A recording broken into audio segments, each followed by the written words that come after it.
Mēs varam sākt. Tātad 13. lampa. Cēsīs ieiet 13. Man šķiet, tiešām, teica Lejā. Paldies par korekciju. Tad arī 13. es ceru, muzeja skatuve turpinās būt. Katrā ziņā Cēsu muzejs laipni uzņems arī nākamgad. Bet šogad 12. lampā vēsturisks brīdis visā lampas pastāvēšanas vēsturē, muzeja nozarei Latvijā beidzot ir pašai sava skatuve.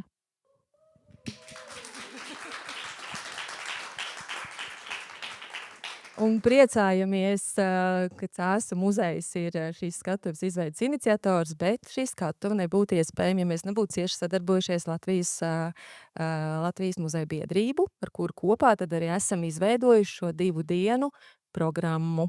Un pirmā saruna, kā jūs visi labi zināt, kas ir atnākuši klātienē, paldies, kas atnākuši klātienē, un tikpat labi droši vien zina arī tie, kas pieslēgušies attālināti, paldies visiem, kas pieslēgušies attālināti, būs par tēmu Muzejs demokrātijā, demokrātija muzejā. Un šodien sarunā piedalās 3 brīnišķīgas dāmas. Mākslas zinātniece Māra Lāce, kuru mēs ilgus gadus esam pazinuši kā mūsu Nacionālā mākslas muzeja direktori. Tātad direktore ar ļoti garu, interesantu darba pieredzi, ļoti skaistā, brīnišķīgā, mums visiem nozīmīgā muzejā. Progresīvie līdzpriekšsēdētāja Agnese Lāce, kuru mēs pavisam nesen vēl lepojāmies ar kā mūsu lielisko kultūras ministri. Aplausi. Un Žaņa Lipkes muzeja direktore, publiciste un sabiedrisko procesu vērotāja Lolita Tomsone, kuru mēs pazīstam visos dažādos brīnišķīgos veidos. Paldies, Lolita!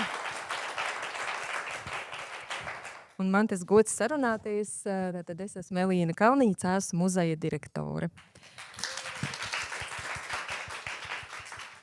Nu ko, ķeramies pie lietas, un mūsu sarunas ievadā es vēlos visiem klātesošajiem atgādināt, kā tad skan mūsdienās starptautiski atzītā ICOMOS padomē izstrādātā, pieņemtā mūsu muzeja jau jaunā definīcija. Nu jau vairs ne tik jaunā, jau pāris gadus tā ir starptautiski atzīta, pieņemta, mums visiem ļoti svarīga.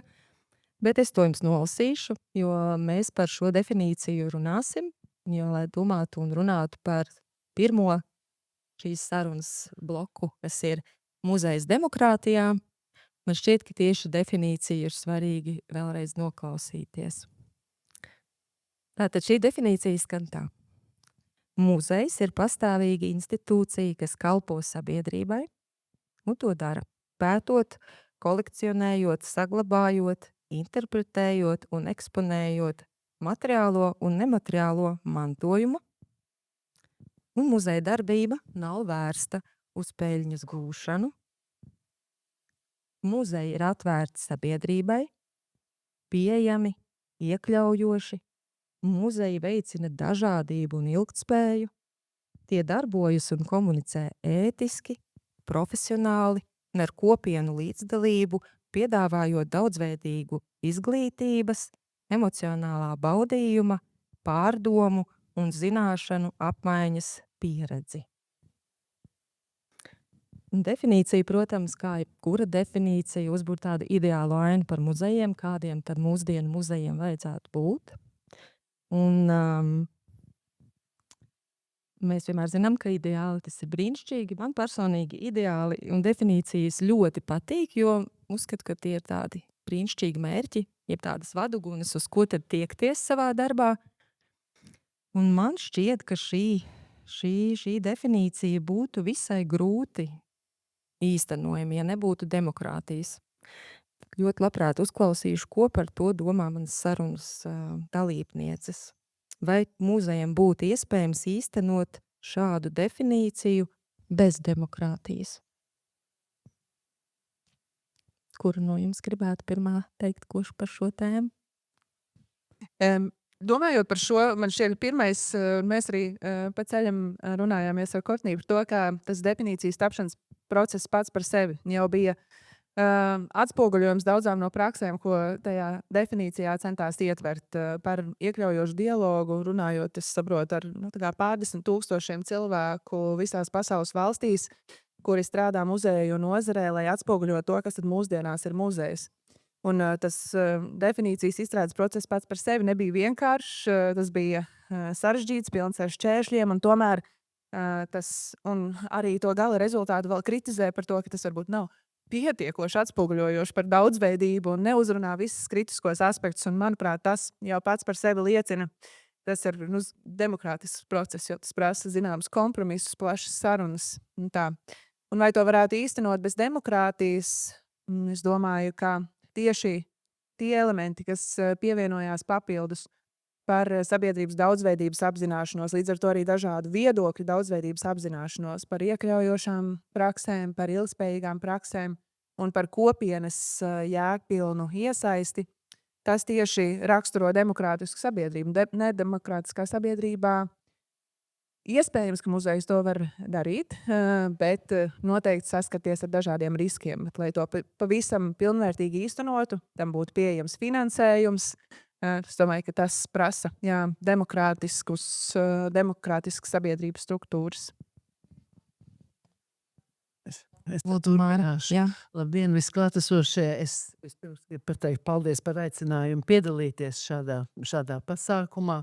Un katrā gadījumā šie jautājumi ir ļoti būtiski un būtiski gan sabiedrībai, gan muzejam pašam un būtiski muzeja darbiniekiem arī. Varbūt, ka nevienmēr to tā uzreiz mēs varam apzināties, bet tas tā pavisam noteikti ir.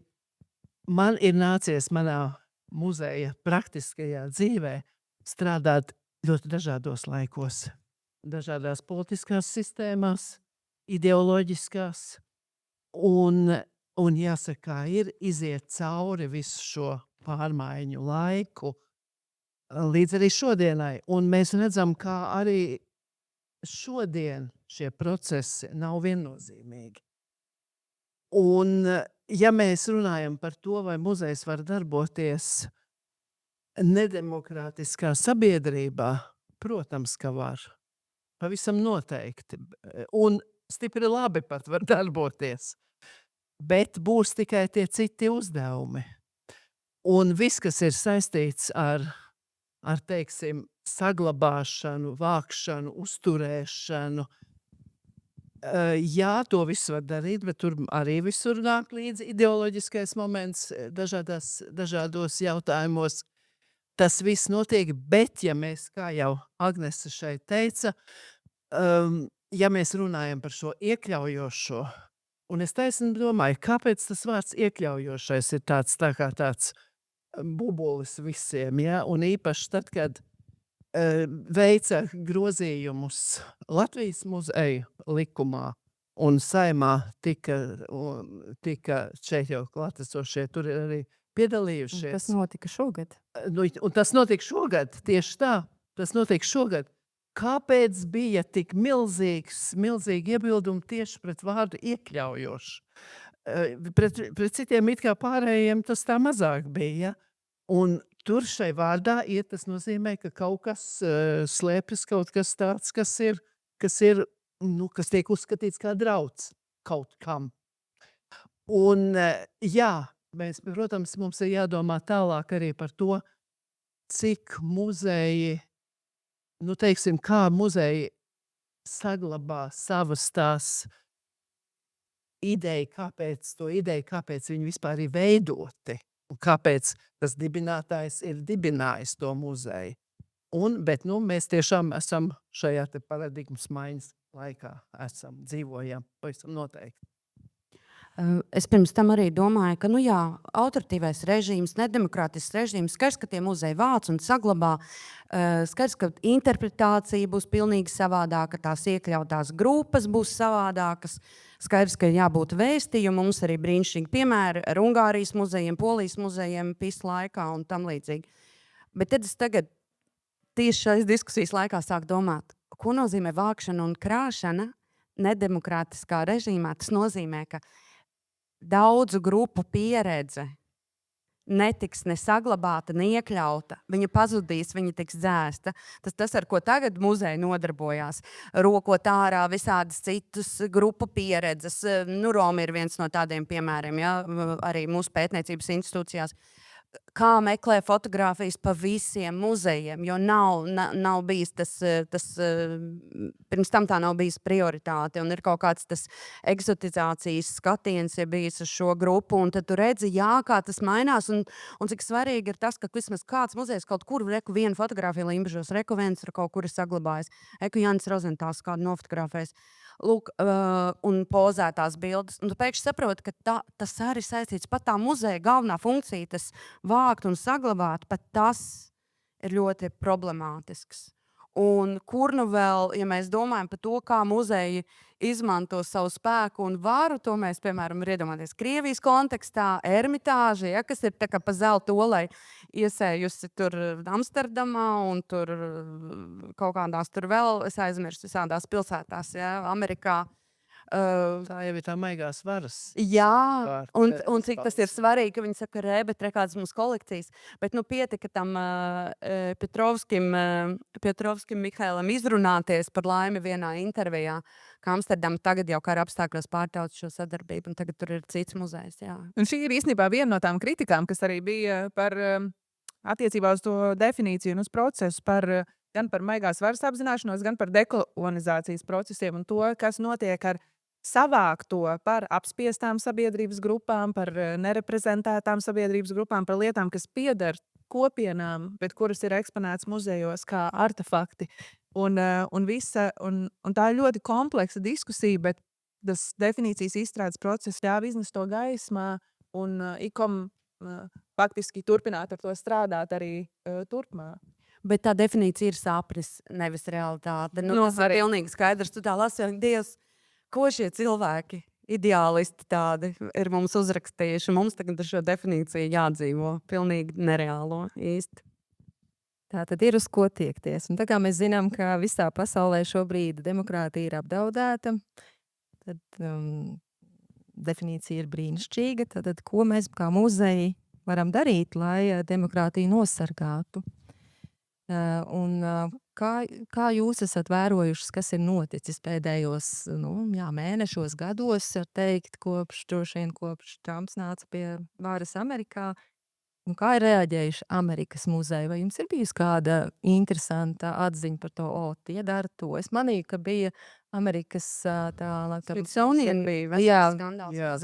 Pasjāst, lūdzu. Tas tikko 2008. gads Smithsonian, kas ir milzīgs vienkārši muzejs un ar krājumu, un kas arī, protams, vāca gan afroamerikāņu un visam, protams, pirmtau. Finansēts muzejs, Jā, kas ir Atrodas Vašingtonā. Jā, milzīga vienkārši institūcija, un tur Trumps paziņoja, ka šis muzejs ir, un krājums vispār šī institūcija ir thinly veiled anti-American activism. Tā kā, tātad aizplīvarots, apslēts, jā, tāds absolūts pretamerikānisks aktīvisms, un tāpēc tagad viņi pārskatīs visu, gan to vākšanu, gan tur izstādes un kritizēs, un vienmēr sakot, viņam nācās ķerties pie kaut kāda vispār publiskas diskusijas par šo, cik ļoti politiskā sistēma var vienkārši noteikt, ko tad muzejs darīs, un kas pētniekiem būtu vispār jāpieņem, bet tas ir skaidrs, ka tas ir ļoti sakāpināta diskusija bija. Man liekas, ka tieši šis Amerikas gadījums ir, kur iet runa par šo verdzības muzeju. Jā. Tieši, kas ir tiešām jauns muzejs Smithsonian kompleksā, šajā milzīgajā. Un, kur, diemžēl, tad, kad es biju pēdējo reizi Vašingtonā, es netiku tajā muzejā iekšā, jo tas bija neiedomājami problemātiski. Es nebiju rēķinājusies, ka man ir jānopērk iepriekš, jārezervē laiks, un es tiešām netiku. Muzejs izskatās fantastiski no ārpuses, un viss ir brīnišķīgi. To es varu pateikt. Ne, arī no iekšpuses. Es, kad tur biju 2 stundas, 6 stundu vietā, bet jūs tur tā kā gatavojaties uz pusdienu pavadīt. Tas ir. Un tā, tas ir brīnišķīgi, bet lūk, te ir tie stāsti, kur mēs stāstam šos cilvēku stāstus, šos kopienu stāstus un tā. Es visu laiku esmu domājis, tā kā es nāku no mākslas muzeja tomēr, un es visu laiku esmu domājis, kā mēs runājam par šiem mākslas darbiem, par arī taisnība skaitā par šo kopienu radītajiem mākslas darbiem, un kur mēs velkam tās robežas. Jā, tā ir, un kas ir Amerikā ir ļoti izteikti, ko es gribēju pateikt. Izteikti tomēr tas, ja tas ir valsts finansēts muzejs, kā tas ir šai gadījumā, tad valsts nosaka savu arī redzējumu, politiku, arī attiecībā uz muzejiem. Un es domāju, ka tur, es atļaušos tomēr pateikt, man liekas, ka pārāk lielas izvēles brīvības tur netiek dotas, nu, teiksim, kuratoriem un tiem pētniekiem, kas tur darbojas. Es domāju, ka tas ļoti ir atkarīgs no kāda politiskā režīma, kas tajā brīdī kāds ir.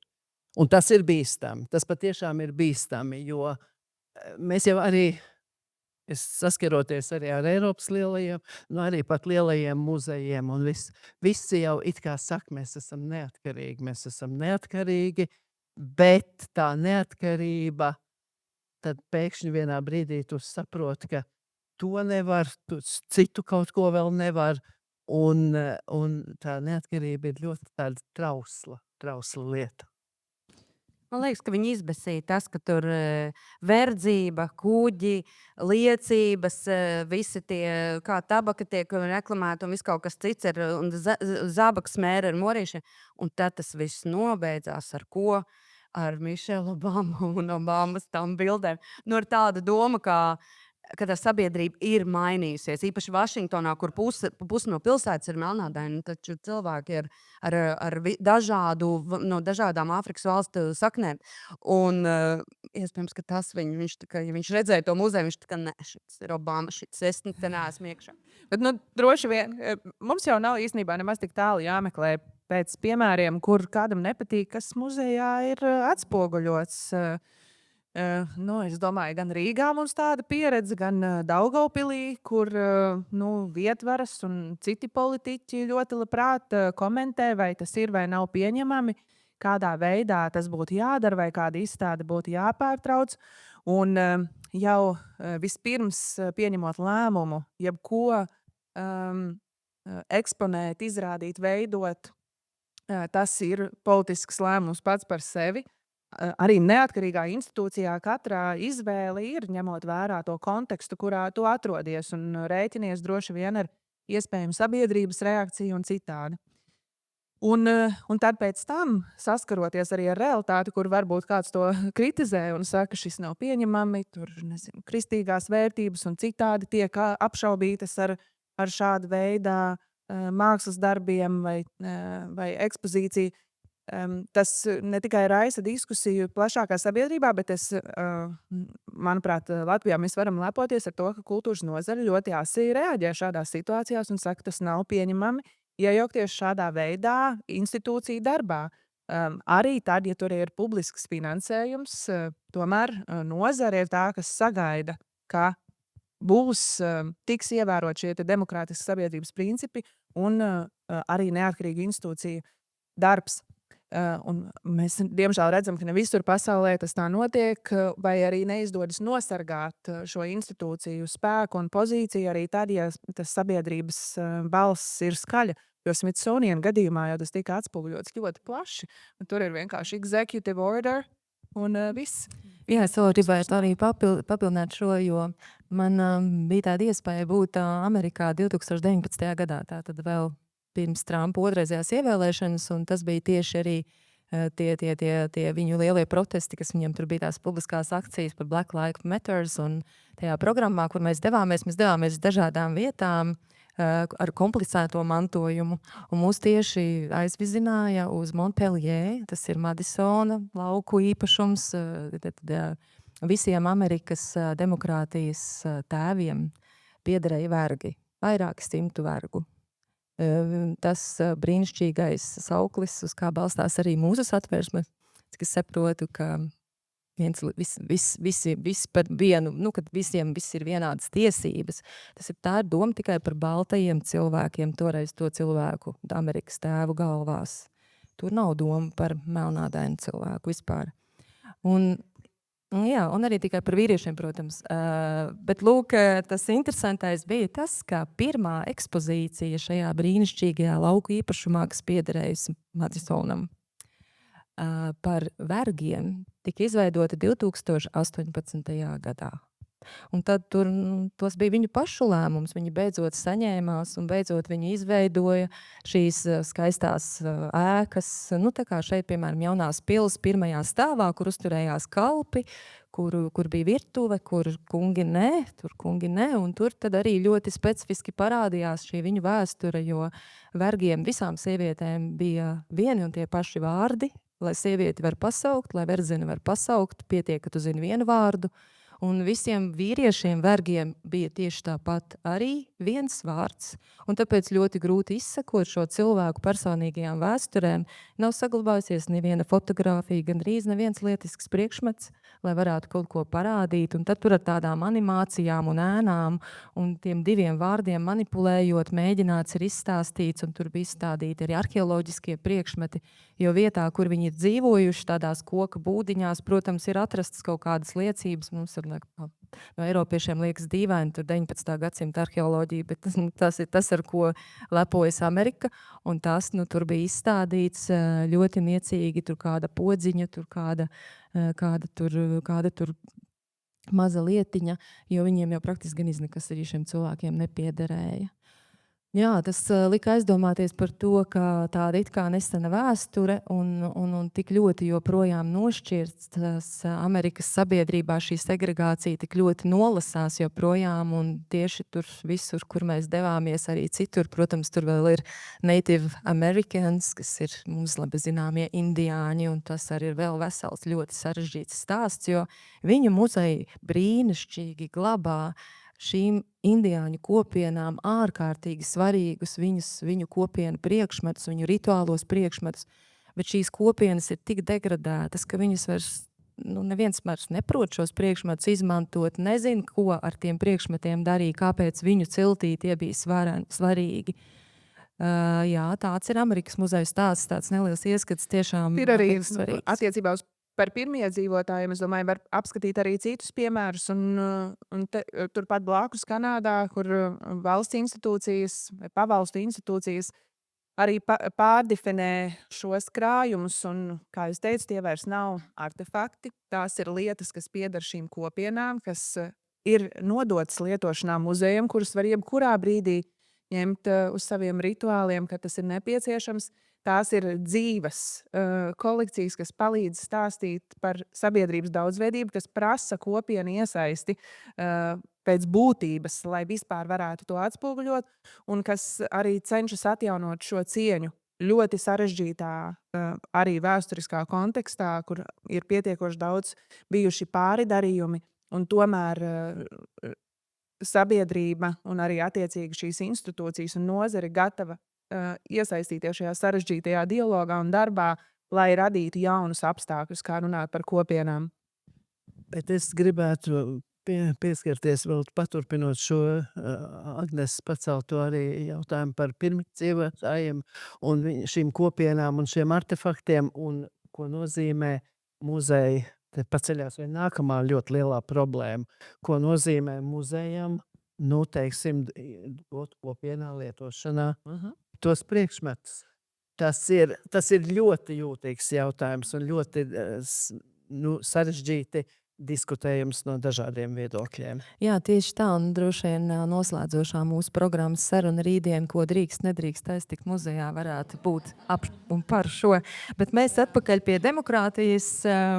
Jā, kā jums šķiet, kas tad varētu būt tas šķērslis, kas vēl pirms Trumpa un viņam līdzīgajiem, kuri raujas pie varas un tur viņiem arī veicas, ir tie, kas varētu noteikt un ietekmēt to, ko muzeji drīkst vai nedrīkst darīt. kas ir tas, ka it kā tad, kad drīkst, jo mums jau tomēr demokrātijas pieredze tagad ir ar vien vairāki gadu desmiti uzkrājas, un ka tepat Latvijā, cik no mūsu muzejiem varbūt izmanto šo savu demokrātijas potenciālu, varbūt varētu vairāk. Kā jums šķiet, kas varbūt ir kaut kāds tāds šķērslis? Ir kāds šķērslis? Kāpēc ne? Es par Latviju uzreiz neteikšu. Es tikai gribēju pateikt iepriekšējās diskusijas sakarā, ka mēs runājam par Ameriku un tur un Kanādu, bet drausmīgas problēmas un skandāli un cenzūra un muzeja direktoru nomešana no amata un pēc konkursa nepieņemšana notika Polijā 2019. gads. Daudzus gadus tās ir Eiropas Savienības valstis. Polijā Polīna muzeja Darjušu Štolu neakceptēja, Zahentā nometa man pēc izstādes vadītāja. Ungārijā tas pats notika Nacionālā muzejā pēc World Press fotogrāfijām. Tā kā tās process ir gadiem šobrīd noticis Eiropas Savienības valstīs, un skaidrs, ka Latvijā būtu jāraugās ar tādu ļoti aizdomīgu skatienu, ka kaut kāds līdzīgs variants var notikt arī Latvijā. Jā. Tāpēc par to, kā Latvija, man liekas, tas labais piemērs ir, ka tomēr mēs it kā sekojam viens otram līdzi, mēs skatāmies, mēs esam maza valsts, mēs pazīstam kolēģus, un vismaz ir tā demokrātijas sargāšana ir arī kaut kas tāds, ka tu raugies uz tām citām institūcijām un saviem kolēģiem, un mēģina uztaustīt, kur tad ir tas, kur ir tā bīstamā zona. Jā. Jā, tā tad tikai drosmi vajag, vai ne? Tikai drosmi vajag. Mums drosmi vajag mazāk nekā Ungāriem, Poļiem un Amerikāņiem šobrīd. Es domāju, ka mums nevajag mazāk drosme. Es domāju, ka ar to drosmi ir vajadzīga arī šeit drosme. Jo mūsu sabiedrība jau ir ļoti daudzveidīga, un tā sabiedrība jau, kā saka, viss mēs zinām, kā labāk darīt, ja? Un tā sabiedrība ja līdz ar to prasa no muzejiem arī kaut ko mums reizēm pat ir ļoti grūti iedomāties, kas ir vajadzīgs. Piemēram, mākslas muzejā vajadzētu tikai purvīti izstādīt, nevis kaut ko citu vēl arī. Bet tas ir sīkums, bet tāda ir sabiedrības, dažādu sabiedrības daļu attieksme, jo ir šīs vēlme pieprasīt. Un, protams, muzeji, kuri tiek uzturēti par nodokļu maksātāju naudām, bet tas es gribētu teikt arī par mūsu naudām. Mēs arī esam arī turpat pieskaitāmi. Un nevienmēr saprot to, kāpēc muzeji dara to vai to. Un ne jau vienmēr muzeji dara pilnīgi perfekti un pareizi. Tas mums jau ir jāsaprot arī, jābūt arī paškritiskiem. Bet muzejiem ir jāprot skaidrot. Un, protams, ka ir jābūt dialogam, ir jābūt plašākai tai komunikācijai, un ja tas notiks, ja šī saruna veidosies, tad es domāju, ka būs tīri labi. Bet, ja saruna neveidojas, tad ir bēdīgi. Drosme jau vairāk ir parādījusies, manuprāt, vairākos ļoti spilgtos piemēros, un tiešām man šķiet, mums ir daudz ar ko lepoties, bet es arī zinu, ka tas nav bijis vienkārši. Ko tas nozīmē iesaistīt jauniebraucēju kopienu, kā tas ir darīts biržā, pārdefinējot krājumus no Indijas, piemēram. Kādas ir atsauksmes sabiedrībā, ko tas nozīmē, un vai tajā brīdī muzejs pilda vēl kādu citu funkciju, izņemot darbu ar savu krājumu un vienu šo kopienu. Un droši vien, ka tā ir. Ilgstoši ir, lai gan mēs visi ļoti labi apzināmies kultūras un kultūras institūciju arī lomu, iekļaujošas vides, savstarpējās sarunāšanās, uzticēšanās veidošanā, tās ir tikušas nošķirtas, un šobrīd pie mēģinājumiem tomēr izcelt un atbalstīt kultūras institūciju arī šo te iekļaujošo spēku. Mēs arī redzam daudz kritikas un pretestības šajā jautājumā, sakot, ka tad iespējams var tikt apdraudēta vai nu muzeja vai vienalga, kuras institūcijas pamatdarbība vai tiek novērsta uzmanība no latviskās identitātes kopšanas, bet tās ir viltus dilemmas. Katra šī izvēle arī darīt kaut ko vairāk papildus kādu no šīm te iesaistošām aktivitātēm, tas, protams, ir apzinoties vispirms pamatfunkcijas, kas tad ir tās katrai institūcijai. Un es domāju, ka šajā ziņā vēl ir pietiekoši daudz, kur augt arī tās izpratnes veidošanā par kultūras institūciju lomu kopumā šajā iekļaujošās sabiedrības veidošanā, bet, manuprāt, Lolita dara lielisku darbu Lipkas memoriālā tieši šajā ziņā. Es gribēju par latvisko identitāti tieši Lūdzu. memoriāla kontekstā. Es tieši domāju par drosmes māju un visu jūs ieceru ļoti daudz ko teikt, bet par latvisko identitāti ļoti Jā, daudz. latviskā identitāte un etnogrāfijas muzeja. Es tā gribēju. Orkusā, Dānijā ir etnogrāfiskie muzeji, un arī Zviedrijā, kur jau ir vasarnīcas, kas ir celtas jau 90. gados. Iedomājieties, tagad mūsu pašu mājas 90. gados. Ļoti viņas noteikti atšķirās. Un tur ir arī hipiju dzīvokļi, studentu dzīvokļi, iebraucēju dzīvokļi, kaut kāds porno video veikaliņš, kā to brīdi izskatījās. Ja?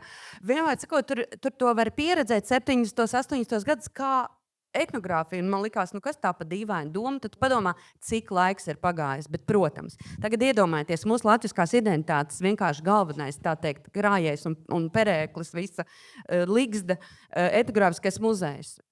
Tallinas etnogrāfiskais muzejs atveda kolhozu māju, balto silikātu māju, un tur ir 60. gadu pieredze, man liekas, 70., 80. un 90., kad viss salūst. Kur dzer, kur ir jau pirmās margarīna paciņas, kur ir viss kaut kas, tu pēkšņi ieraugi to lūzumu, kad vēl starp to padomu. Un tā ir absolūti tāda viscerāla, tāda, smaržu, bet tur muzeja darbinieki iet pīpēt arī, lai tur ir tāds vēl piepīpēts. Bet tev tā pieredze ir pēc visas tās etnogrāfijas, pēc viss tu tāds 90. Es viņus tā kā kaulos atceros. Protams, atmoda viss labi, bet tam bija vēl citas sociālas parādības, kas to pavada. Domāju, kā Tallinā ir vienkārši akna, viņiem ir šito kaut ko tādu uztaisīt un domāt par sabiedrību arī tajos 90. Un es nevaru iedomāties, kādas zaņķis vēltos par mūsu etnogrāfisko muzeju. Viņi tur kaut kādu kolhozu ēku būtu atveduši. Viņi reāli būtu tikai aizvainoti, ka viņi tiek iznīcina visu Latvijas un latviešu kultūru, kas jebkad ir pastāvējusi. Arī skaidrs, ka tam vajag drosmi un tam vajag ļoti lielu kaut kādu spēju komunicēt ar sabiedrību, ko Igaunijā etnogrāfiskais muzejs paveica, un viņiem tos lielākā daļa priekšmeti ir atnesti. Ģimenes un tie kolhozu iedzīvotāji bijušie ir atnesuši ļoti daudz ko no tā. Varbūt Vēveros uzdrīkstēsies tepat Piebalgā filiālē. Ko uzdrīkstēties? Tu varbūt Vēveros etnogrāfiskais brīvdabas muzejs Kruščovku atvedīs. Mēs jau nezinām. Es tomēr gribētu šeit, es tomēr par tām nacionālām vērtībām.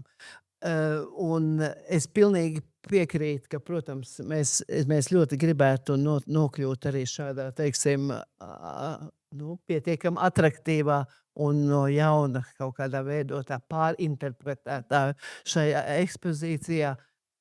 Bet mana pārliecība ir, ka tad tas ir jādara ļoti pārliecinoši. Šādām izmaiņām ir jābūt ļoti pamatotām, un tām tad ir jāsakņojas tātad muzeja, jāizriet loģiski, jāizriet no muzeja strateģiskiem uzstādījumiem, un nevar būt tā, ka mēs mētājamies no vienas vietas uz otru, ja, jo tad tā mētāšanās, diemžēl, noveda pie diezgan bēdīga rezultāta arī.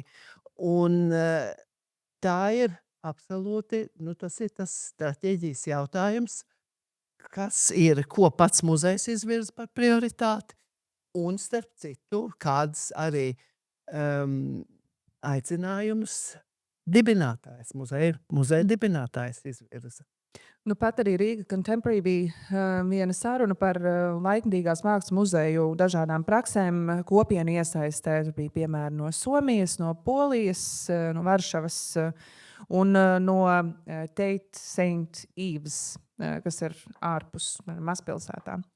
Un visu muzeju pārstāvis kā viena teica, pirmkārt mums jāatmet gaidas par to, ko tas nozīmē vispār sabiedrības iesaiste, jo pirmkārt mūsu pašu kopiena, tajā skaitā nozares un mākslinieku kopiena ir ļoti daudzveidīga, un mums tas jau pats par sevi prasa ļoti daudz darba, kā nodrošināt šo te daudzveidības atspoguļojumu un darbu līdz rezultātam, kas galu galā tiks, kas būs šīs pieredzes, performances, kas tiks rādīts. Un tad vēl papildus, kas ir tā kopiena, kuru tu uzrunā vai kuru tu iesaisti, un tur ir arī pietiekoši daudz daudzveidības. Un tā atslēga, ko visi teica, bija atmest gaidas par to, ka tu zini, kas notiks, un ka tam procesam jābūt ļoti brīvam. Un tas ir, nu, teiksim, krājuma darbs no vienas puses, kas, protams, ir izzinošs, bet arī ļoti, ļoti strukturēts, un tad no otras puses, kas ir šī te daudzveidīgo kopienu iesaist, kas prasa nestruktūru. Tas ir tas, ko Māra minēja par milzīgu paradigmas maiņu muzeja darbā vispār. Jā, šis te līdzdalīgā muzeja koncepts, par kuru mēs arī daudz esam dzirdējuši, un tagad jau gadu mums ir arī latviešu valodā iztulkota šī te Ninas Simonas grāmata, kurā mēs varam lasīt, un tur gan ir daudz ļoti šie Amerikas piemēri, kas mulsina un kuras labprāt gribas pāršķirt, bet būtībā tur ir pateikts arī ļoti foršas lietas, un tur tiešām vērtīgi, ka tas ir lasāms arī latviski. Jā, bet varbūt tomēr, Lolita, tu gribi paturpināt arī, jo tu kā privāta muzeja direktore par šo te, arī šis brīnišķīgais jūsu koncepts par drosmes māju, kā to, kas mūsu sabiedrībā ārkārtīgi aktuālā, šī te drosme toreiz Žanim Lipkem glebt ebrejus nav salīdzināma, protams, ar mūsu situāciju, bet vienalga jūs tomēr izvēlējāties šo drosmes konceptu. Un kā tu to jūti kā privāta muzeja direktore?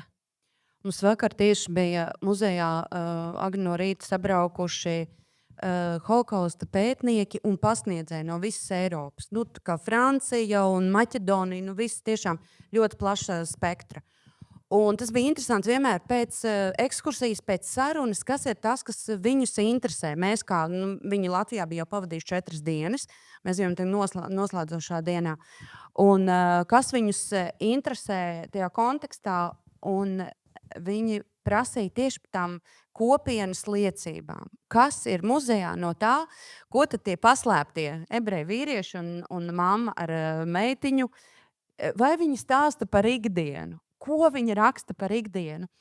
Un tev nākas atzīt, ka ir dažas liecības, bet ikdiena, bailes, sāpes, visādi pārdzīvojumi. Par to bija tik neiespējami runāt, un kur nu vēl visādās liecībās 60. 70. gados izvilkt no cilvēkiem, kas tam bija gājuši cauri, ka mums ir ik pa laikam jāatzīst, ka mēs... ka tas prasa ļoti lielu drosmi atzīties, kā tas bija. Un viens no šiem stāstiem ir, ka bunkurā slēpjas cilvēks, Haims Smaļanskis, kurš ik pa laikam ārprātīgi kliedz, un viņam ir panikas lēksmes, nekāda ksanaksiņa, protams, tur nevienam nav, un viņu ietina tā kā bēbīti segā. Un stāstīt to cilvēkiem, kuriem pašiem ir bail no tumsas, no kara tuvuma, no vēl kaut kā, tu vienmēr domā arī par to muzeju atbildību. Tu negribi retraumatizēt cilvēkus, kuri vienkārši ir atnākuši iespējams uzzināt par to, kas notika. Un runājot par sabiedrību demokrātiju, ko mēs visu laiku atceramies muzejā. Mūsu muzejā bunkurs un to, ka Lipke paslēpa tur cilvēkus, ja tā padomā, nav pats galvenais. Pats galvenais ir stāsts, kāpēc šie cilvēki bija jāslēpj, kāpēc viņiem bija jāpavada 3-4 gadi bunkurā paslēptiem, un kas tā bija par sistēmu apkārt, arī kaimiņu nodevību, arī atvainojas vietējo iedzīvotāju iesaiste, šīs sabiedrības grupas, šajā gadījumā ebreju un romu iznīcināšanā.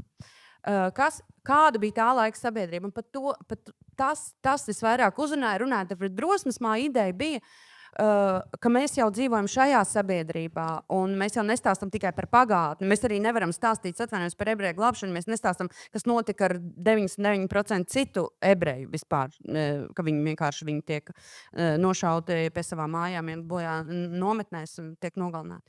Nu, lūk, tā drosmes māja bija it kā drosme runāt par to, kuras ir tās grupas, kuras tad mēs šobrīd nievājam, nicinam, pazemojam bet tas viss šobrīd apstājas, tāpēc mēs to visu mēģinām realizēt muzejā ar skolēniem, ar studentiem, ar sadarbībām dažādām no citu valstu. Jā, jo tas šobrīd liekas super svarīgi, un arī runājot ar citu par kariem, arī mēs atbildam uz jautājumiem, kas notiek Gazā, kā cilvēki reaģē, kā ebreji reaģē, kur tur ir pie vainas ir tie Latvijas ebreji, kurus mēs no vienas puses padzinām, no otras puses mēs gribam zināt, ko viņi šobrīd domā. Bet tas, kas mani iedvesmo, ir, ka cilvēkiem nav bail par to sarunāties muzejā. Ja mēs runājam par safe space, tas jau nenozīmē vietu, kur visi ir tā kā ļoti glaudīti un viss ir ļoti vienkārši, bet ka tev ir drošības sajūta uzdot šos jautājumus un runāt un saprast, ka tas muzejnieks pretī neskatīsies uz tevi un nepārmetīs tev krustu, Dievs pasargāj prom. Ja? Tas, man liekas, ir ļoti būtiski. Ja?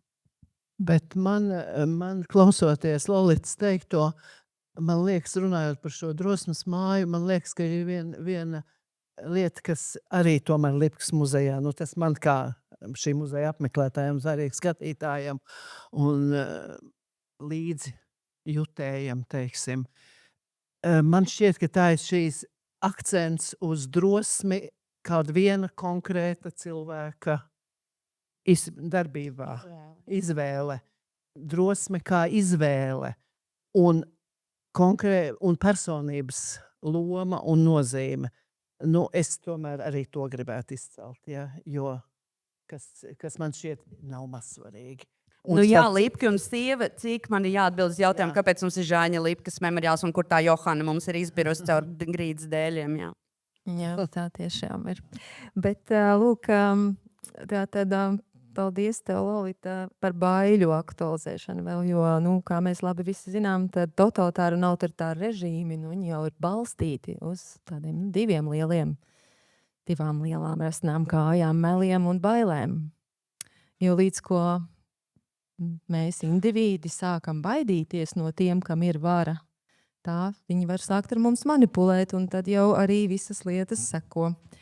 Tamdēļ, kā jums šķiet, kas varbūt ir tādas draudīgākās bailes Latvijas sabiedrībā, no kā Latvijā cilvēki varētu nobīties, ja mums vēlēšanās nākamajās neveiksies tik labi, kā mēs gribam. Tieši par vēlēšanām? Nē, es negribu runāt par vēlēšanām, es vienkārši, notiek ļaunākais, un mums arī nāk pie varas kāds autoritārs tipāšs. Nu, lūk, tad kā jums šķiet, no kā tad Latvijā varētu nobīties, un kas tad būtu tas, ko muzejiem vajadzētu darīt, lai šīs bailes mazinātu? Pirms Latvijas muzejnieku nobīšanās es tomēr gribētu akcentēt vienu vēl citu lietu, kas saucās pašcenzūra. Un lūk, tā, man liekas, ir viena no smagākajām tēmām un jautājumiem, jo mēs jau domājot, izsakot pat idejas un diskutējot muzeja ikdienas dzīvē un spriežot par tālākajiem plāniem, viss jau atskan, nē, tas nepatiks, tur pagaidīsim, tur mums vajag citu vadību, teiksim, augstāko vai vēl kaut ko. Citu sabiedrību, citu ministru. Tieši tā. Bet vai pašcenzūra nav balstīta uz bailēm? Pašcensūra, es domāju, ir balstīta vienā no zināmām bailēm, bet es domāju, ka uzreizēm uz veselo saprātu. Jā, bet tu esi no pašvaldības muzeja. Kā baidās Latvijas muzejnieki? Tu esi no pašvaldības muzeja, drīkst pajautāt. Pajautā. Kā tur pašvaldības muzejiem, kādu pašcenzūru jānodarbojas, lai patiktu priekšniekam un valdei un pilsētas vadībai? Ļoti labs jautājums. Pašvaldības muzeja, viņu dzīve ir tā mūsu lielākie, tā nav cenzūra, bet tie, kas lemj par muzeju budžetu, tie, tie, kas varētu ietekmēt, ja gribētu, es domāju, varētu ietekmēt arī muzeja saturu, ir deputāti. Tātad deputāti, kurus ievēl pašvaldības vēlēšanās, tāpat kā Saeimas deputāts, tā pašvaldības vēlēšanās mēs ievēlam savus domas deputātus. Nu, un Cēsīs mums viņi ir 19. Šobrīd viena deputāta pārsvaru ir liberāli domājošās partijas, kas ir būtībā jaunā vienotība plus viens no apvienotā saraksta. Un tad ir arī šie te, varbūt netik liberāli domājošie, konservatīvi domājošie, kas ir opozīcijā. Jā, protams, ka to var just, jo tagad jau es tikai gadu vadu Cēsu muzeju, nedaudz vairāk kā gadu vadu Cēsu muzeju, un es esmu iepazinis to, kā tas notiek un ko deputāti jautā, ko deputāti komentē. Un pagājušā gadā mums bija nepieciešams apstiprināt stratēģiju, tad muzeja galvenais darbības dokuments, pēc kura muzejs strādā, ir muzeja darbības stratēģija. Tā ir vidējās darbības stratēģija uz 5 gadiem. Varbūt arī uz 10, bet mūsējā ir uz 5. Un pagājušajā gadā man bija šī pieredze, kad es biju šo te analītisko daļu uzrakstījusi visnotaļ atbilstoši reālajai situācijai, jo savādāk viņa nemaz nebija gatavojusies rakstīt. Un mani nepatīkam pārsteidza deputātu komentāri, jo konservatīvā bloka deputātiem un arī liberālā bloka deputātiem bija diezgan specifiski komentāri par to, kāpēc tik atklāti vajag rakstīt to, kas reāli iespējams, ka muzejā ir. Pie tam tika apšaubīts, ka tas, kas ir rakstīts, tiešām tur tā ir. Un viena lieta, ko es rakstīju, bija par to, ka uzsākot savu muzeja direktores amata pildīšanu, es sarunājos katru darbinieku. Tā bija tāda saruna par to, kādas ir rūpes un raizes, kā tu šeit jūties, kādi tam nākamie gadu plāni, ko tieši tu dari, kas ir tava amata apraksta atbilst tam, ko tu dari vai tas, ko tu nedari. Un šajās sarunās izkristalizējās 2 darbinieces, faktiski 3, kuras teica, ka viņas ir izdegušas, ka viņām ir ārkārtīgi liela slodze, ka viņas vairs netiek galā, ka viņas ļoti, ļoti mīl savu darbu, ka viņām viss patīk, bet viņām ir trauksme, dodoties uz darbu, no kuras viņas netiek vaļā. Un es tā arī ierakstīju, ka ir problēmas personālam, ka tiešām ir šīs problēmas un ka tas ir redzams, atalgojums, protams, ir zems, bet to jau mēs visu laiku runājam, un šie cilvēki muzeja jomā, kas strādā, mūsu kolēģi lieliski zina, ka muzeja jomas atalgojums ir zems, nožēlojams zems, bet strādājam mēs šajā jomā lielā mērā tāpēc, ka tā ir mūsu sirdslieta, mums patīk mūsu darbs, un tieši tāpat jau ir arī Cēsīs Cēsu muzejā, un šīs 3 darbinieces vienkārši pārstrādājušās. Viņām noteikti vajadzētu vēl būt papildus spēkiem, lai viņas varētu nodalīt savu slodzi. Un tas, ka es to tā godīgi ierakstīju, pārsteidza dažus deputātus, jo viņi uzskata, ka stratēģijā aprakstot reālo situāciju šādai informācijai pilnīgi noteikti nevajadzētu parādīties, jo stratēģiju taču lasīs arī visi citi. Kā? Un uzzinās par to. Un uzzinās, ka ir novesti līdz tādam stāvoklim darbinieki, ka viņi izdeg. Es domāju, tā ir ļoti, ļoti normāla situācija, ka cilvēki izdeg savās darba vietās un ka viņiem ir jāsniedz. Un kam tad vēl ne deputātiem, kas lem par iestādes budžetu, būtu jāzina, ka iespējams ir nepieciešams papildu štata vietas, lai šiem cilvēkiem atvieglotu viņu pārslodzi. Man šķita absolūti adekvāti, ka es to rakstu un viņiem prezentēju, bet viņus pārsteidza šī mana rīcība. Tad, kad mēs strādājām ar muzeja likuma grozījumiem, tad viena diskusija saudabīga bija par vārdu iekļaujošs, un tad otra bija tieši par šo te padotības vai pāraudzības izmantošanu, kā raksturot attiecības ar dibinātāju un muzeju, pašvaldības un valsts muzeju kontekstā. Un šeit jau tieši ļoti labi atspoguļojas. Mēs tieši vēlējāmies nostiprināt pāraudzību, respektīvi garantēt lielāku autonomiju, taču pret to iebilda pašvaldības savienība un daudzas pašvaldības, lai gan tas iemesls, kādēļ to virzījām, bija saistīts tieši ar pašvaldību pārlieku lielu iejaukšanos muzeja darbā, gan attiecībā uz to, kāds saturs būtu tur jāatspoguļo, gan arī attiecībā droši vien uz strateģiskiem mērķiem. Un es to raksturotu kā bailes no tā, cik liels spēks ir kultūras institūcijai. Tad tā otrā daļa ir, diemžēl, arī ļoti lielā nevienlīdzība atalgojuma ziņā kultūras nozarē kopumā attiecībā pret citām nozarēm, gan bibliotēkās, gan muzejos, gan arhīvā. Un tā jau arī ir, diemžēl, tās ir sekas, diemžēl, kas atspoguļo tādas varas struktūras droši vien sabiedrībā un arī to, kurš var vai nevar ietekmēt šos lēmumus. Un, diemžēl, tā palielinātā atkarība no finansējuma devēja šo situāciju tikai paildzina. Arī tajā skaitā vietējā līmenī. Un, manuprāt, tas, ka pēdējā laikā ir vairāk aktualizējusies arī diskusija par šiem atalgojuma izdegšanas darbinieku noturēšanas jautājumiem vēl skaļāk, un es zinu, ka tā ir cikliska, bet šobrīd tā atkal ir dienas kārtībā.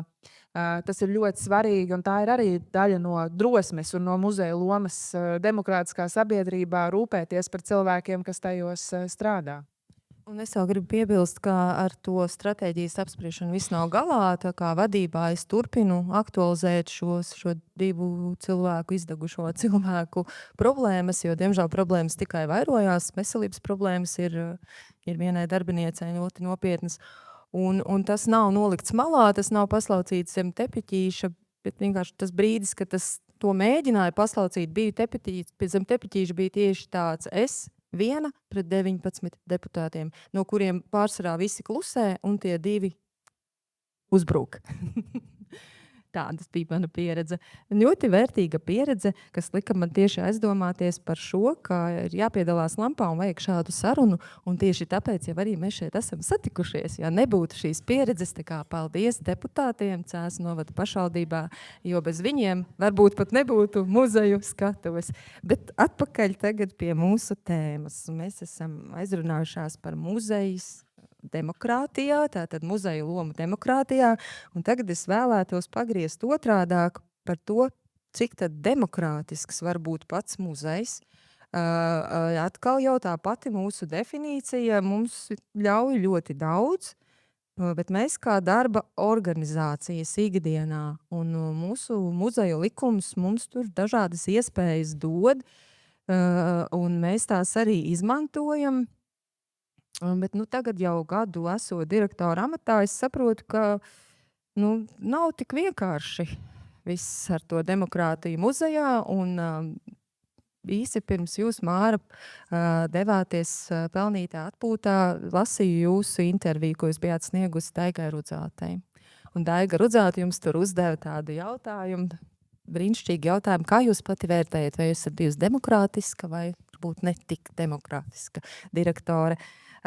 Un jūs ļoti skaisti, manuprāt, atbildējāt, pavarot tādu plašu diskusiju par šo, kā tad tas īsti ir. Tāpēc es ļoti labprāt dotu vārdu priekš jums. Kā tā pieredze direktorei demokrātiskai? Ziniet, pirmo reizi, kad es muzeja darbībā saskāros ar šo jēdzienu iekšējā demokrātija, bija pilnīgi negaidīti, un tas bija 1995. gads. Un tas gads bija tāds, ka es biju iesaistīta Imanta Landsmaņa, Rundāls pils muzeja toreizējā direktora Imanta Landsmaņa vadītajā darba grupā, kas strādāja pie Rīgas pils prezidenta šo te telpu iekārtošanas. Es biju daļa no šīs te darba grupas, un tur mums bija, tie jautājumi bija ļoti dažādi un tā. Un pēkšņi ir situācija, kad mēs ar Landsmaņa kungu esam pie manā darba vietā, un es toreiz nebiju tāda līmeņa vadītāja, kā es pēc tam kļuvu, bet tas bija zemāks līmenis, bet vadītāji. Un mēs tur kaut ko, un es tur runāju ar muzeja darbiniekiem, un pēkšņi vienā brīdī Imants Landsmanis skatās uz mani un saka: vai, Māra, jums gan ir demokrātija šeit valde, ja? Un es paliku ar drusku tādu vadā muti, ja? Un es teicu, bet kā jūs to tā, ka jūs savam darbiniekam nevis, kā viņš teica, nevis pasakat, kas ir jādara, bet jūs prasat šī darbinieka tā kā piekrišanu un atbalstu un vēl viņa domas attiecīgi par šo jautājumu. Ja? Un tas jautājums bija ļoti vienkāršs, vai mēs deponēsim pilīgi tur kāds tur konkrētos mākslas darbus, vai varbūt tomēr atturēsimies. Ja? Un man likās, ka tas ir ļoti normāls jautājums. Līdz ar to es vienmēr esmu tiešām uzskatījusi, ka es esmu bijusi pietiekami demokrātiska vadītāja, bet ir viena lieta. Man tomēr liekas, ka tas tā ir zinām problēma arī. Ir demokrātija un ir lēmumu arī pieņemšana šai pašā, teiksim, demokrātijā. Bet lēmumu pieņemšana, lēmums ir jāpieņem kādam vienam konkrētam cilvēkam, un tas pamatā ir vadītājs. Tas ir brīnišķīgi, ja izdodās visiem vienoties, un mēs ejam ar vienotu viedokli, bet reizēm neizdodas vienoties. Un tad tā lēmuma pieņemšana viņa tā var būt salīdzinoši arī autoritatīva. Vai tas ir labi? Es nezinu. Man liekas, ka es nobeidzu savus darba gaitas ar apziņu, ka es esmu centusies šo dot iespēju darbiniekiem izpausties, runāt. Un man liekas, ka tas ir ļoti būtiski, lai darbinieki neslēp savas domas, lai viņi pasaka, ja? Un lai ir šī diskusija. Pat, ja tā varbūt neved uz to rezultātu, ko es gribu sasniegt. Jā, bet tomēr mums ir arī jāceras, ka muzeja tomēr pēc savas būtības ir diezgan hierarhiska, teiksim, arī sistēma. Ir tā lēmuma pieņemšanas tā ķēdīte, bet visā ir jābūt spējai komunicēt. Komunicēt un cilvēkiem dot iespēju izteikties. Man liekas, tas ir būtiski. Paldies. Māra Lāce runā par milzīgu institūciju. Es strādāju mazā muzejā, un mazā institūcijā demokrātija ir īpaši sarežģīta, tāpēc, ka mēs esam visi vienā telpā. Mēs esam attiecīgi tur 5-6 cilvēki, valdes vadītājs, mūsu gadījumā Māris Gailis. Mums katram ir diezgan dažādas, mēdz būt vīzijas, politiskie uzskati, sociālie visādi koncepti, kas mums katram ir galvā. Un mēs esam dažādi cilvēki vienā komandā, kuri visi ir tur, lai strādātu muzejā labā. Un tāpēc ir jāspēj kaut kā vienoties par kompromisiem, varbūt reizēm nedaudz paskandalēt, varbūt tur rīkot visādus strīdus un sarežģītas lietas arī izrunāt, bet tas ir ļoti būtiski, un tas, kas man jāsaka, ka tā labā pieredze ir tā, ka šīs sarunas ir iespējamas. Jo mēs ļoti labi zinām no sociāliem tīkliem, no visādām mediju drāmām, ka tur ir vienkārši absolūti visi ir izstrīdējušies, apvainojušies viens otru, nosaukuši viens otru par Latvijas tur, es nezinu, nodevējiem, komunistiem, marksistiem un vēl kaut kādiem, es nezinu, akmens laika cilvēkiem un vēl visādām lietām, kas neko nesaprot. Un tad ne tikai tā saruna nav iespējama, bet nav iespējams arī vispār vienoties. Mēs visi mīlam šo zemi. Mums vispār gribētos, lai cilvēkiem, kas šeit dzīvot, būtu labi muzeji, jābūt dziesmu svētki, būtu šis. Un vēl arī, lai kāds varētu pētīt kaut ko varbūt par Volta kurjeriem, lai mēs zinām, ko tie cilvēki vispār Latvijā dara, kā viņi dzīvo, kas viņiem ir būtisks, uz kādu, es nezinu, kaut ko. Bet tās sabiedriskās, īpaši pirmsvēlēšanu kaislības ir tik baisas, ka šķiet, ka šī saruna nav iespējama. Tad es gribētu teikt, ka mazā institūcijā cilvēkiem ar dažādiem uzskatiem tas ir iespējams, ja ir vienots mērķis. Ja ir apziņa, ka šim muzejam ir nozīme un šim darbam ir nozīme. Jā. Tā jau precīzi ir, kā Lolita saka, ikvienā iestādē un institūcijā un komandā, ka ja tu vēlies uz āru nest kādas vērtības, tev jāspēj tās arī iemiesot institūcijas iekšienē. Jo, ja institūcija, kura centīsies izlikties demokrātisku uz āru, bet darbinieki tur nejutīsies tā, ka viņu var izteikt savu viedokli. Tas atspoguļosies tajā, kā viņi sarunāsies ar sabiedrību, vai un kā viņi ļaus uzdot jautājumus un iesaistīsies neērtās sarunās, kā tad vispār izdosies noturēt cilvēkus attiecīgajā darba vietā. Un kopumā jau, ja mēs domājam īpaši par institūcijām, kas ir dibinājušās sen, īpaši par muzejiem, ne tikai Latvijā, bet rietumu pasaulē, kurus ir dibinājuši daži turīgi ļaudis, lai atspoguļotu, kādas viņiem ir jaukas lietas. Un tad tām šodien ir jākļūst par demokrātiskas sabiedrības iemiesotājiem un vēstniekiem. Nu, tas prasa visus komandas darbinieku, pētnieku brīvību izvēlēties, ko pētīt, kā pētīt, kas ir labākās metodas, brīvību sarunāties un brīvību arī tos vēstījumus nest uz ārpusi. Un tā transformācija, kam ir jānotiek, es domāju, tā prasa iekšējo demokrātiju, jo citādi tu nevari izlikties par demokrātisku institūciju.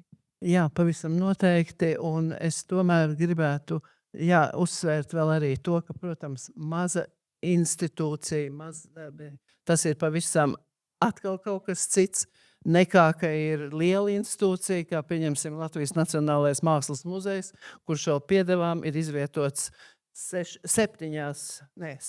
adresēs, es atvainojos, 6 adresēs, kur katrai arī struktūrai ir arī sava tradīcija. Un starp citu šai tradīcijai ir ļoti liela nozīme arī, kā tas veidojas. Bet tiešām ir jāspēj sarunāties. Ir jāspēj sarunāties, kaut gan es jums varu pateikt tā pavisam godīgi, ka cilvēks praktiski izmainīt gandrīz vai nevar. Bet var sarunāties, bet diemžēl mana pieredze rāda, ka tur, kur ir bijušas problēmas, tur tu vari runāt, ka 24 stundas no vietas, un tik un tā tas cilvēks nemainīsies. Viņš it kā sapratīs, bet, diemžēl, tas tā nenotiek. Bet tā ir tā lielā māksla, pieņemt arī kompromisu lēmumus, spēt sarunāties, spēt sadarboties. Un tai pašā laikā es gribētu teikt, ka es neredzu īpaši mūsu sabiedrībā pārāk liela atšķirība starp liberāliem un konservatīviem spēkiem, jo man liekas, ka tas ir dažādos jautājumos, viņi spēj gan plēsties un strīdēties, gan arī draudzīgi sadzīvot. Ja? Tā kā tā. Jā, paldies. Lai būtu iespēja vēl arī auditorijai uzdot jautājumus, es tad noslēgšu ar jautājumu, jo man šķiet, jūs brīnišķīgi atbildējāt uz to, kā tā demokrātija muzejā var funkcionēt, kā tas notiek un kā tas ietekmē, un ka to, vai muzejs ir vai nav demokrātisks, nevar noslēpt. Tas ir redzams viņa publiskajā darbībā. Tāpēc noslēdzošais jautājums ir, vai demokrātija mums šodien ir svarīga un kāpēc? Vissvarīgākā. Es domāju, tādēļ, ka tas ir par savstarpējo uzticēšanos. Demokrātiskas institūcijas un demokrātiska sabiedrība neslēpjas un nemelo un nesagroza vēsturi. Tā ir atklāta un tajā dažādiem viedokļiem ir iespēja sastapties un sarunāties. Un lai mēs kā valsts varētu izdzīvot, tā savstarpējā uzticēšanās un sarunāšanās ir ārkārtīgi svarīga. Un bez demokrātijas tas īsti nebūtu iespējams. Un tur milzu loma ir kultūras institūcijām un kopienām kopumā. Es gribētu teikt, ka kultūras institūcijām tiek uzlikt ļoti liels sloks manā skatījumā. Jo, principā, kultūras institūcijām it kā muzeji jau ir sākotnēji radīti drusku ar citu uzdevumu, jā, bet, protams, ka tas viss mainās gadu gaitā. Un muzejiem ir jāatbild par ļoti daudzām lietām, ko sabiedrība var šobrīd prasīt. Un tas nevienmēr ir tik viennozīmīgi. Un ne par velti jau ir arī tādi speciālisti un teorētiķi, kuri saka, ka muzeji vislabāk, visstabilāk attīstās un vislabākā pozīcija ir muzejiem autoritatīvā režīmā.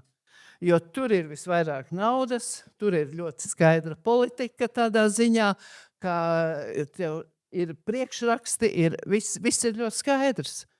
Kā nu kuriem muzejiem atkal? Bet skaidrs tas nozīmē, es domāju, no tām pozīcijām paredzams. Arī ļoti. būs slikti, būs paredzami. Un tā, bet šī demokrātiskā sabiedrība, protams, ir tā, kas liek katram uzņemties kaut kādu šo atbildības devu.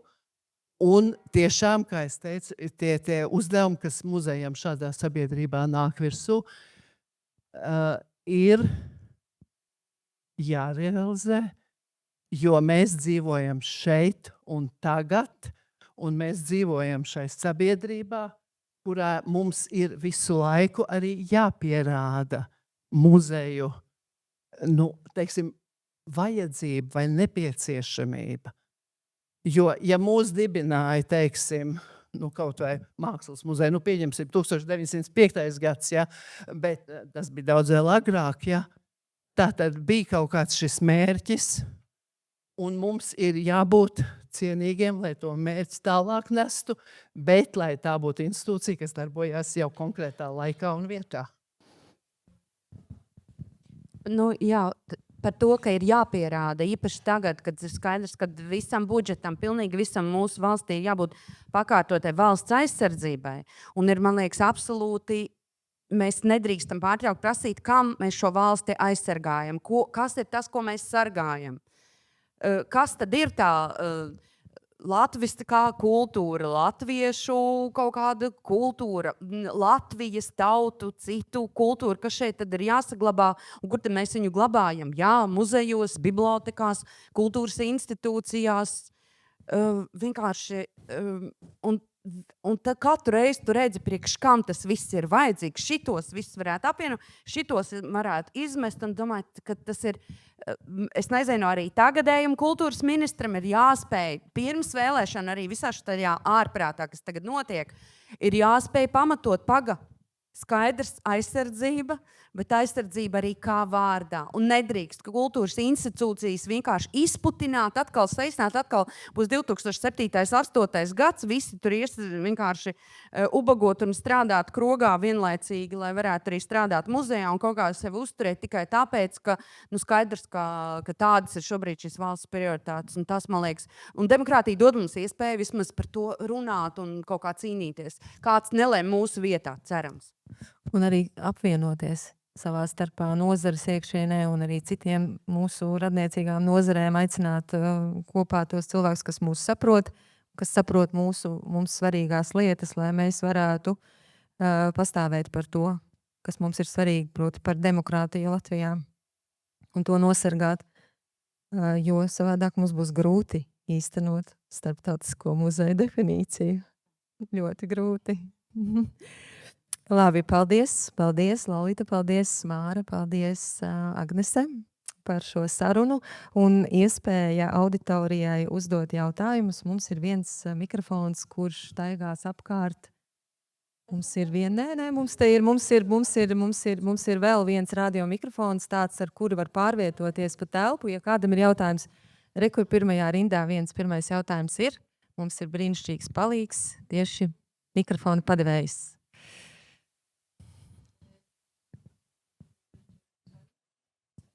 Viņš laikam ir jāieslēdz. Vai jāieslēdz?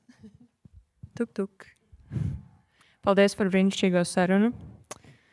No mākslinieka pozīcijas laikam tieks jautājums par laiku. Es ceru, ka šajā vidē un telpā mēs varam vienoties par to, ka mūsu dzīves laiks ir ārkārtīgi īss uz šīs zemes un vērtīgs. Un vārdam muzejs ir ļoti piesātināta nozīme saistībā ar laiku. Attiecīgi telpās, kas ir muzeji, parasti mēdz būt mirušu mākslinieku darbi, vai to vārdu mākslas darbi, objekti, kurus tad var aplūkot telpā no autoriem, kas jau ir nodzīvojuši periodu dzīves un nomiruši. Tad mans jautājums ir par Latvijas muzeju ainavu un to, kā tā izskatās saistībā ar jaunu mākslinieku darbiem muzejos. Vai jauni mākslinieki tur ir? Jo es pieļauju, ka daudzi jau šeit varbūt nezinu, vai jaunu mākslinieku darbus var redzēt muzejos, var nevar. Mēs jau arī nezinām bieži vien, vai šie mākslinieki vēl dzīvo. Un tad parādās viņu muzeju parādās viņu vārdi uz muzeja darba etiķetēm, un viņa darbi tur redzami. Tad kā izskatās šis attēls saistībā ar dzīvajiem māksliniekiem muzejos? Konkrētam jautājums. Droši vien Māri. Visiem. Mākslas zinātniece. Visiem labi. Es sākšu. Paldies par jautājumu. Jā, šis jautājums par aizgājušiem māksliniekiem un šodien strādājošiem māksliniekiem, tas, protams, ir bijis mūžīgs jautājums un neizbēgami ir parādījies. Es gribētu teikt, ka Latvijā muzeja situācija nav tik bēdīga, jo mēs tomēr muzejos, jo starp citu, mākslas muzejiem vispār arī pasaulē ir diezgan liela, ir skaidrs šis dalījums. Tātad, ja ir laikmetīgās mākslas muzeja, tad tā ir ļoti strikta šī laikmetīgā māksla. Pārējie muzeji, teiksim, nacionālie muzeji, tas ir vairāk tā ir bāzēta uz kā jūs teicāt, uz nomirušu mākslinieku darbiem. Tā kā mēs esam situācijā, es atvainojos, Latvijā, kur nav šī laikmetīgās mākslas muzeja, tad mums ir tā situācija, ka mēs lāpamies, ja tā var teikt. Mēs mēģinām būt labi visiem, un tas nevienmēr labi izdodas, teiksim tā. Bet ir šodienas mākslinieku darbi. Pavisam noteikti ir. Parādās, izstādes ir bijušas, un pieņemsim šobrīd Latvijas Nacionālā mākslas muzeja galvenajā ēkā tiek gatavot izstāde, ko mēs pēc nedēļas vērsim vaļā. Tieši pēc nedēļas, kas ir zīmējums Latvijas mākslā, kur, protams, arī blakus šiem te aizgājušajiem autoriem, tomēr puse darbu būs šodien strādājošo autoru darbi. Tā kā izstādes ir, un tomēr es gribētu šeit iezīmēt to, ka ir drusku jānodala, arī šodien strādājošo mākslinieki, un kuri ir ar tā kā eksperiments vai vēl kaut kas arī, teiksim, šī darbība izpaužās. Un tas varbūt ir mazāku galeriju, mazāku, teiksim, telpu jautājums, kur eksponēties. Un tā muzeja latiņa ar šīm lielajām tomēr zālēm arī, tā ir drusku tā kā tāds pakāpi augstāk. Ne par velti jau mēs sakam, lūk, tas mākslinieks ir ticis, kā paši mākslinieki saka, pieņemsim līdz izstādēji mākslas muzeja lielajā izstāžu zālē, kas ir diezgan grūts uzdevums. Arī māksliniekiem. Tie nav viegli uzdevumi šīs izstādes rīkot. Bet es domāju, ka mēs muzeja iespēju robežās cenšas. Pēdējos pāris gados jau Nacionālā mākslas muzejā arī bija vairāku šodien ļoti aktīvu mākslinieku, arī lielas izstādes.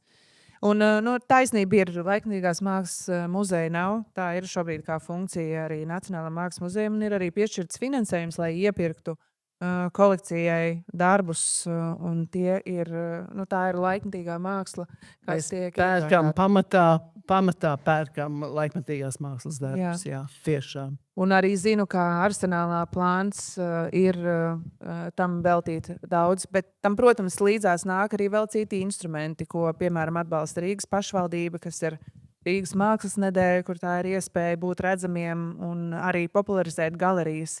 Jo, man liekas, tā galerija dzīve tāda vienveidīga, bet viss diezgan koncentrējās arī galvaspilsētā, un tad ir atsevišķas institūcijas ārpus Rīgas, kas to uzrunā. Varbūt tā gan būtu sadaļa, pie kā būtu vērts piestrādāt, bet šobrīd tiešām tādas droši vien ielāpveidīgas aktivitātes, kas nodrošina arī šobrīd strādājošu mākslinieku, tajā skaitā jaunu mākslinieku redzamību. Zelma kolekcija arī ir diezgan daudz dzīvu mākslinieki. Bet es nekā nekomentēšu neko citu. Es varbūt tādu, bija jautājums par to ainu un muzeju. Man šķiet kāda līdzība muzejiem un kapsētām. Piedodiet, kolēģi, tomēr ir. Un līdzīgi, atļaujiet pabeigt teikumu. Respektīvi, doma tāda man ir, kā līdzība ir tajā, kā gan vienas, gan otras, gan muzeja, gan kapsētas ir priekš dzīvajiem, tomēr primāri priekš dzīvajiem cilvēkiem. Un tie, kas mēs mūsdienās dzīvojam, mums vajag muzejus un mums vajag kur iet, kur pieminēt kapsētas.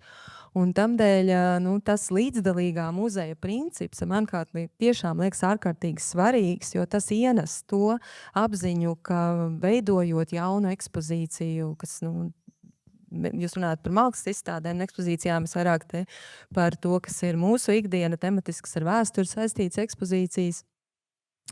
Jā, tajās ļoti, ļoti, manuprāt, svarīgi ir tieši tas mūsdienu cilvēka klātbūtne visās stadijās, kā izstāde top, kā ekspozīcija top, jo mēs jau veidojam šo piedāvājumu priekš mūsdienu cilvēkiem, un mums ir ļoti, ļoti svarīgi, kas ir tas, kas viņus interesē, kas viņiem ir šobrīd aktuāls, un neviena izstāde un ekspozīcija netop uz mūžīgiem laikiem. Tās visas ir ierobežotas, limitētas laikā, un šis laiks sarucis mūsdienās tomēr ir diezgan, un mums vairs reti kurā muzejā ar lieliem izņēmumiem Latvijā ir ekspozīcijas, kuras ilgst 11, 20 un vairāk gadus. Tās tomēr mainās, prieks, ka tās mainās, un tad, kad tās mainās, tad tām būtu jāmainās, un es pieņemu, ka arvien vairāk tās mainīsies ar domu par to, kas tad sabiedrībai mūsdienu cilvēkam ir tas aktuālais, ko viņš grib redzēt, un viņas grib redzēt, nevis tikai viņš, bet arī ko tad sievietes grib redzēt, un bērni grib redzēt, un jaunieši grib redzēt, un seniori grib redzēt, un tie daudzie dažādie ārzemnieki, kas pie mums atbrauc no visas pasaules, grib redzēt pie mums, jo aizvadītajā gadā, kā mēs esam Cēsu muzejā, mums bija 78,000 apmeklētāji, no kuriem 60% bija ārzemnieki. Viņi tad visi kaut ko šeit meklē. Ko viņi meklē, to mēs ļoti gribam saprast. Tā kā paldies. Vēl kāds jautājums? Mikrofons ceļo turp. Jā, paldies. Man sākumā mazs komentārs, un tad arī jautājums, komentārs par to, ka man šķita ļoti svarīgi tas, ko teica Lolita par to, ka Dānijā un arī Igaunijā jau ir muzeji, kuros ir apskatāms 60, 70, 80 gadi. Igaunijā ne tikai muzejā tas ir, bet es neatceros, tas ir Sāremā vai Hījumā salā, bet ir arī ceļa gabals, kas ir uztaisīts tāds, kā tas bija 50. vai 60. gados. Ar visām ceļazīmēm un piena kannām steķos malā un dzelvoņdrātīm gar jūru. Ceļš pats, īstenībā es teiktu diezgan līdzīgs tam, kā mums laukos daudz ceļu Latvijā ir pēc seguma un stāvokļa. Bet tas tāds jociņš, bet man tas šķiet svarīgi tādēļ, ka tieši runājot par tiem muzejiem un demokrātiju, ja mēs spējam nodefinēt, ka 60., 70., 80. gadi, 90. gadi, tā jau ir pagātne, tad mēs nodalām šodienas sabiedrību. Mēs šodien esam cita sabiedrība, mēs dzīvojam savādāk. Mums ir jau citas vērtības nekā tiem cilvēkiem, kas dzīvoja tad un tajos apstākļos.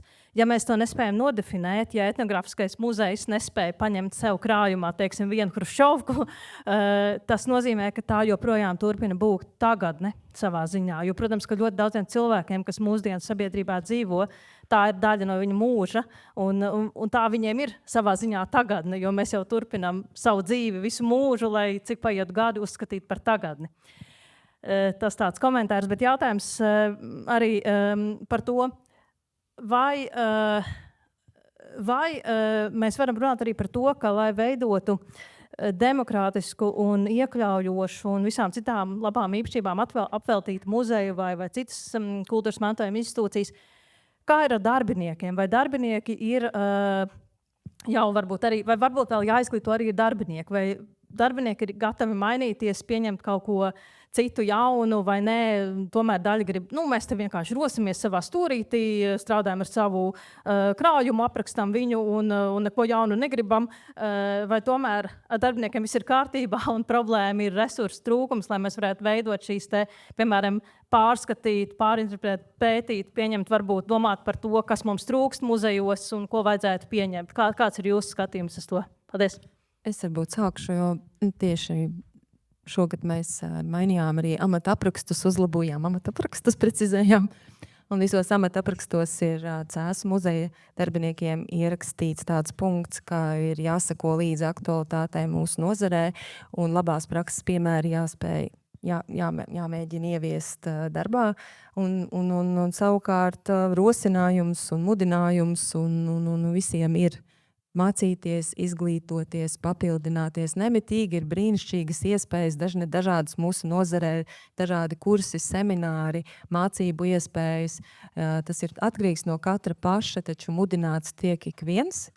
Un, protams, jā, bet man šķiet, ka šo varētu paturpināt, tomēr atbildot uz jautājumu, no kā tad baidās muzeja darbinieki Latvijā? Jo no kaut kā viņi baidās, kā jums šķiet no kā?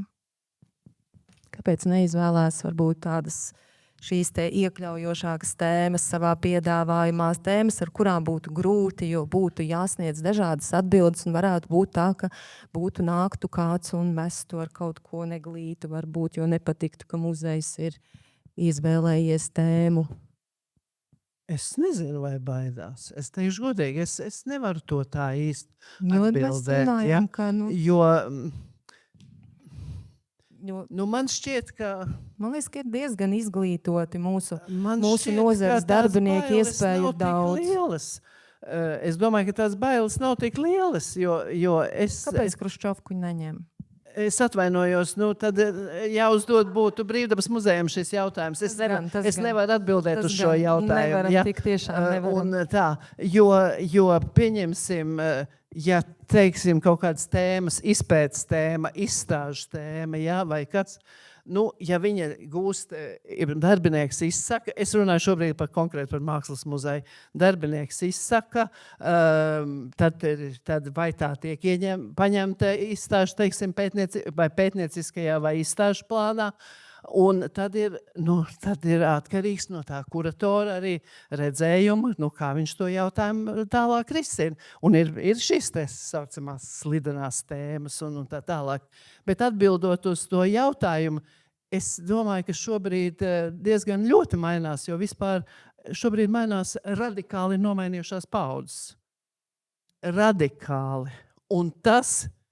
Un tas muzeja dzīvē ir šī izmaiņa Latvijas muzeja dzīvē ir ienesusi ļoti lielas izmaiņas. Tā kā es domāju, labā nozīmē. Es domāju, labā nozīmē, protams. Nē, izmaiņām jau ir jābūt labā nozīmē. Kāds jau ir uzaudzinājis to paudzi, kas tagad ieņem tās amata vietas? Es nezinu, es neesmu pārliecināta, vai ir arī uzaudzinājis, jo ļoti daudz jau tie paši vien, kas aiziet ir. Cilvēki, kas nāk pilnīgi jauni, neredzēti, ienāk muzeja dzīvē, un tad ir tās. Man savā laikā iemācīja, ja pēc 2 gadiem tu neesi aizgājis, tad tu kļūsi par muzejnieku. Jā, es esmu arī dzirdējis par muzejnieku nekļūst par muzejnieku piedzimst. Tas ir vēl tādu arī vēl trakāku versiju. Labi, vēl viens arī, kas... Es gribēju par drosmi. Es domāju, ka cilvēkiem muzejnieki ir sabiedrības daļa. Viņi dzīvo Latvijas sabiedrībā. Tas nozīmē, ka viņu bailes ir saistītas arī ar Latvijas sabiedrību. Tas nozīmē, ka ne visi grib visu to šļūru, ko cilvēks saņem, lai kāds būtu viņa viedoklis, viņi saņemtu sociālos tīklos. Ekstrēmākos gadījumos tas saņem e-pastus. Es atvainojos, Latvijā var atrast jebkura cilvēka telefonu diezgan vienkārši. Man ir bijis tā, ka es pats pa savu muzeja telefonu tēloju, pati savu sekretāru, ka Tomsons kundze nav uz vietas, tāpēc, ka es vienkārši jau redzu, ka uz ko tā saruna tagad atkal ies. Es domāju par tādu kaut kādu viļņu, kad ir tāda apsēstības. Un es arī ļoti labi saprotu, ka nevienam muzeja darbiniekam es nevarētu ne pieprasīt, ne lūgt viņa kaut kādas pozīcijas dēļ šitam visam iet cauri. Jo ir cilvēki, kas var laiku pie tā pierast un vai nu ar to samierināties, vai vienkārši mēģināt atslēgties un saprast, ka tas īsti jau nav par tevi, tās ir cilvēku reakcijas. Bet es nevarētu to prasīt nevienam no muzeja darbiniekiem, jo tas nozīmē, ka pirms 4. jūlija katru reizi, kad ir kāda holokausta piemiņas dienas, es runāju tagad mūsu muzeja kontekstā, piemēram, vai ir kaut kas par ebrejiem. Tātad šobrīd būs uzreiz, lai kāda Latvijas ebreju piemiņas diena būs komentāri. Gāza cionistu, visi cūkas, pretekļi, vis kaut kādi karodziņi būs salikti. Tā ir viena reakcija, ko vienkārši mēs saņemam šobrīdējās vienkārši politiskā un karu kontekstā. Vai gluži pretēji, viņi visi tur, tie žīdi, bolševiki, visi ņūs smirdīgie, tur kaut kādu Izraēlas naudu un vēl vis kaut kas tāds. Jūs to zinat, ka tas jūs sagaida kā muzeja darbinieki, kurš strādā tēmā, kas saistīts ar holokaustu vai ebreju tēmu. Bet sabiedrībā, manā gadījumā es vēl izsakos vēl par kaut kādām vēl citām lietām. Un tāpēc es saku, ka tās bailes ir drīzāk no tā, ka tas nav par to, ko māma un viņas kaimiņiem teiks. Tas ir par to, ka tu negribi būt slavens vai zināms kaut kādā ļoti specifiskā kontekstā. Jo pietiek ar vienu diskusiju satoriju par dziesmu svētkiem, lai katru reizi, kad es pie tam esmu absolūts dziesmu svētku fanāts un eju uz tiem atšķirībā no daudziem citiem. Tas neskaitās, tā ir Tomsona, viņa gribēja aizliegt dziesmu svētkus, viņa gribēja, lai tur dzied kaut kādas ebreju, krievu dziesmas. Tam nav nekāda saruna ne ar to. Un arī, ja tu vadi sarunu, tas nozīmē, ka visu 5 citu cilvēku viedokļi, kas ir izteikti, ir tavējie.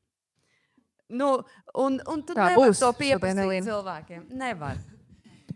Un man viens ir, tu nevari pieprasīt, otrs ir tiešām tā lielā pašcenzūra, un trešais ir, kā mēs atbalstam viens otru šajā publiskajā diskusijā. Un vai tas atbalsts ir vai nav. Un es tiešām domāju, ka nozares ietvaros gan jau cilvēki viens otram piezvan un pasaka, jūs turaties, šis galīgi nebija forši, man ļoti žēl, ka jums ar to jāsaskarās, bet tajā publiskajā telpā vai tādā konfrontācijā, cik lielā mērā ir gatavi tajā doties. Un mēs jau varam pavērot uz dažām arī drosmīgām pārmaiņām, kas ir notikušas kultūras institūcijās, kas ir forši.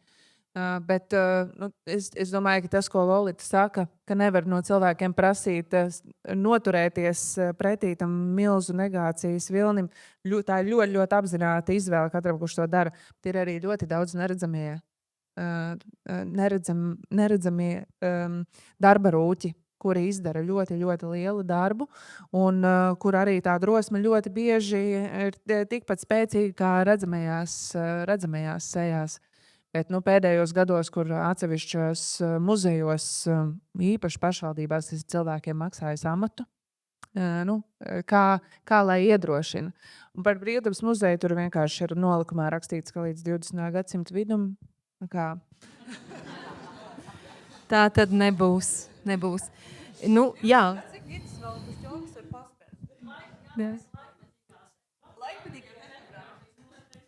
Tātad ir vēl viena iespēja jaunam muzejam rasties Latvijā. Liels paldies jums! Un tad, lai mums nozarē drosme nepiestrūkst, un lai bailes iet mazumā, un lai mēs plecu pie pleca nosargājam to pašu svarīgāko, bez kā mēs nevarēsim turpināt dzīvot priecīgi un laimīgi demokrātiju. Paldies jums!